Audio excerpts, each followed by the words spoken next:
My name is Lynn. For 3 years, I worked as a social media manager for Star Aura Agency, one of the most prominent firms managing influencers and content creators. My job was to craft narratives, curate aesthetics, and amplify the voices of our stars across various platforms. From fashion gurus and fitness coaches to travel vloggers and financial advisors. Our influencers lived seemingly perfect lives, their feeds overflowing with aspirational content, lavish trips, glowing skin, and effortless success. Millions followed them, trusted their recommendations, and aspired to their filtered realities. I truly believed I was helping bridge creators with their audience, creating inspiring communities. But behind the carefully curated feeds and the perfectly edited smiles, Star Aura Agency was a meticulously designed machine of deception. It was a place where authenticity was manufactured, where trust was monetized, and where influence was wielded as a weapon for ruthless profit. Looking back, I wasn't just managing content. I was an unwitting participant in a systematic betrayal of public trust, witnessing horrors that corrupted the very essence of genuine connection. My initial tasks were routine: scheduling posts, analyzing engagement, and brainstorming content ideas. But the first red flag was the pressure to endorse anything and everything, regardless of quality or ethics. Our influencers were paid astronomical sums to promote products ranging from obscure weight loss teas and dubious skincare creams to get rich-quick investment schemes and even unregulated health supplements. Mr. Khan, the agency CEO, a man with a chillingly detached charm and an obsession with trending hashtags, would reiterate daily, "Lynn, it's about reach, not research. If it pays, it plays. Our job is to make it look aspirational, make it look genuine." But Mr. Khan, I'd once argued, holding a packet of detox powder with no clear ingredients list. This product has no scientific backing. It could be harmful. He just waved a dismissive hand. They'll buy it if influencer's name says it works. People want quick fixes. Don't worry about the science, worry about the engagement rate. Then came the issue of fake authenticity and manufactured lifestyles. Our influencers rarely lived the lives they portrayed. The luxury cars were rented for a day, the designer clothes were loaned, the perfect homes were Airbnb rentals. My team's job was to stage these realities, ensuring every photo angle, every video shot, reinforced the illusion. We even hired actors to pose as friends or satisfied customers for some testimonials. It wasn't about sharing their lives. It was about selling a fantasy, tricking followers into believing this fabricated lifestyle was achievable if they bought the right products or followed the right advice. The most egregious deception involved promoting outright scams and harmful products. One of our biggest accounts was an influencer pushing a revolutionary investment platform that promised impossible returns. We received countless DMs from followers asking about it, eager to invest their life savings. I knew, from internal agency discussions, that this platform was nothing more than a Ponzi scheme, destined to collapse. Yet, we continued to script enthusiastic endorsements, highlighting fake testimonials and showcasing the influencer's personal gains. I saw the comments roll in. "I just invested my last $500. Thank you for changing my life." My stomach churned, knowing these people were being led to financial ruin by someone they trusted. The chilling realization dawned on me.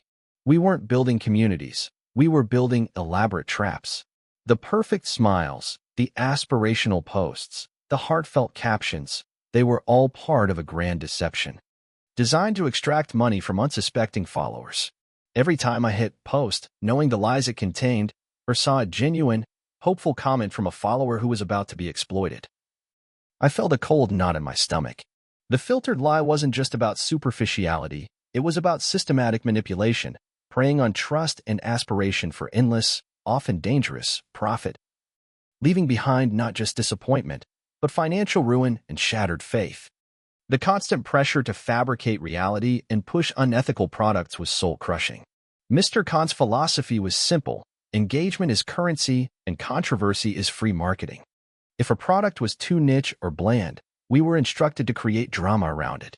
This could mean staging fake challenges, orchestrating feuds with other influencers, or even manufacturing personal struggles that the product supposedly solved. The lines between reality and fiction blurred into an unrecognizable mess. I remember managing an influencer who promoted a wellness supplement. When sales were stagnant, Mr. Khan ordered us to create a narrative about the influencer suddenly suffering from extreme fatigue and brain fog.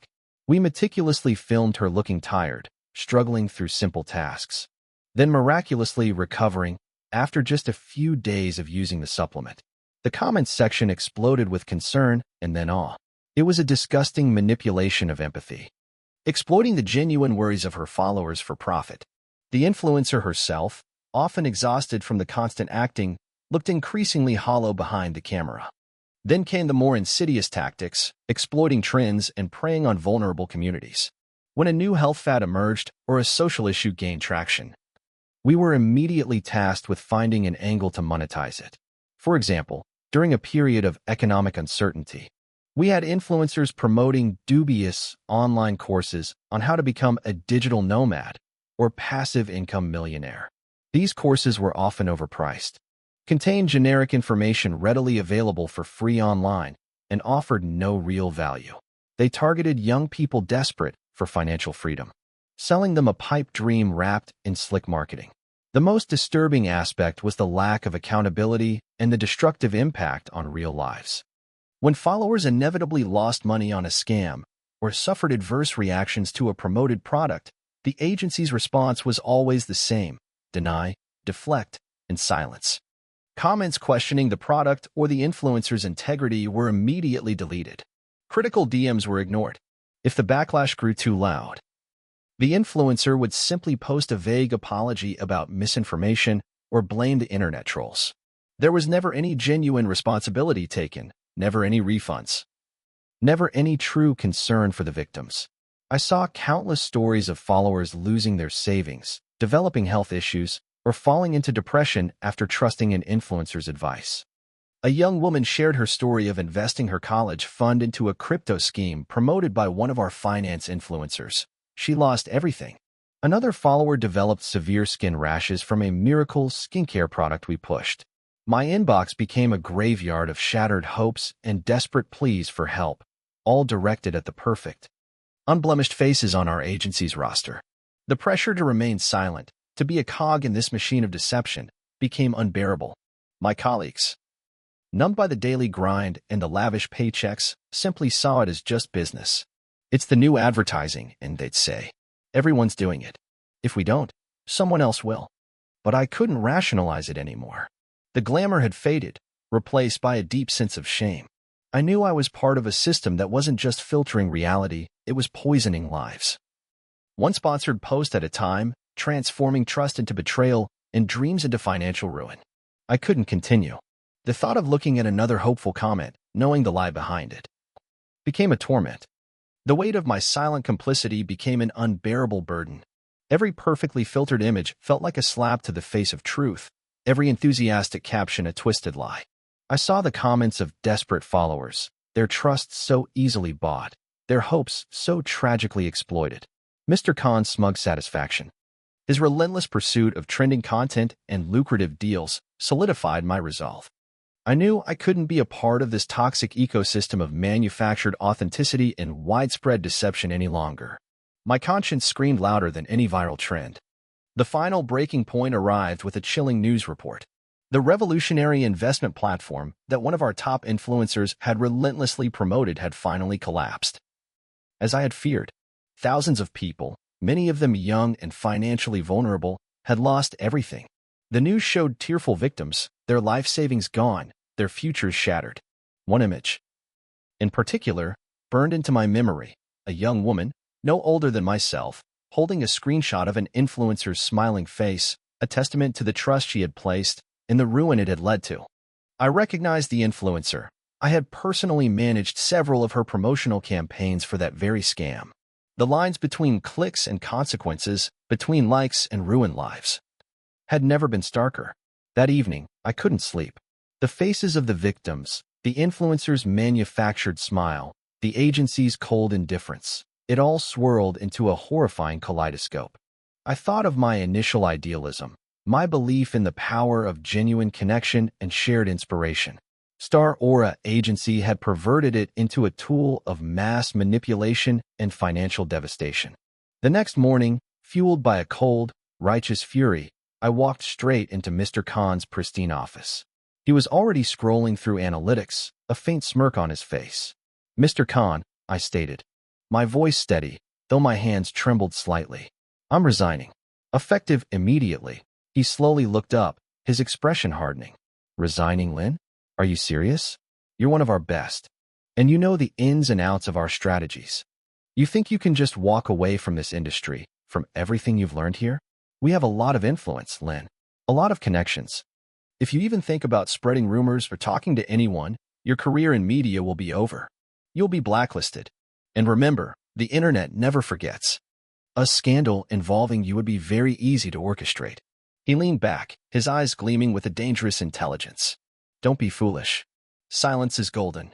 His threats hung in the air, cold and calculated. But the image of the ruined lives, the shattered dreams of those who had trusted us, dwarfed any fear he tried to instill. "I don't care," I said, meeting his gaze squarely. "I can't be part of this anymore. Not one more second." I turned and walked out, leaving behind the gleaming awards, the framed photos of our stars, and the pervasive scent of ambition mixed with deceit. I didn't look back. I left my agency ID on the reception desk, shedding the last vestiges of Star Aura Agency. It's been a year since I left. I now work for a small, ethical nonprofit, helping to educate the public about online scams and media literacy. The pay is modest, and the work is often challenging. But I finally feel like I'm genuinely helping people. Yet, the shadows of Star Aura Agency still linger. Every time I scroll through a social media feed, every time I see a seemingly perfect influencer promoting a dubious product, a cold dread washes over me. The faces of the followers whose trust was exploited, the dreams monetized and then shattered. The authenticity replaced by carefully crafted lies. They are the true ghosts of the filtered lie, haunting reminders of the dark underbelly where influence becomes a weapon, and human connection is ruthlessly commodified. My experience in the influencer and content creation industry revealed a terrifying truth. The digital world, so seemingly transparent and connected, can be a breeding ground for sophisticated deception. And scrupulous individuals and agencies prey on your aspirations, your desire for connection, and your trust in familiar faces, turning your engagement into their profit, often at your expense. So, how can you protect yourself from the filtered lie? Always remember to question everything you see online, especially sponsored content. Don't just rely on an influencer's personal experience or glowing review. Look for independent, verified information and read reviews from diverse sources that aren't affiliated with the creator or brand. Be extremely wary of products or schemes that promise get-rich-quick results, miracle cures, or impossible transformations. If it sounds too good to be true, it almost certainly is. Research the background of the influencer and the company they're promoting. Are they transparent about their partnerships? Do they address negative feedback or only delete it? Most importantly, cultivate media literacy and critical thinking skills. Understand that what you see online is often a carefully constructed illusion, not reality. Your trust, your money, and your well-being are too valuable to be gambled on a filtered fantasy. If Lin's story made you look at your next social media scroll a little differently, remember to like this video, share this crucial warning with everyone you know, and subscribe to our channel. Hit that notification bell so you never miss another stark revelation. We'll continue to expose the hidden dangers in every profession. Stay vigilant, stay safe, and remember, not every perfect life online is worth following.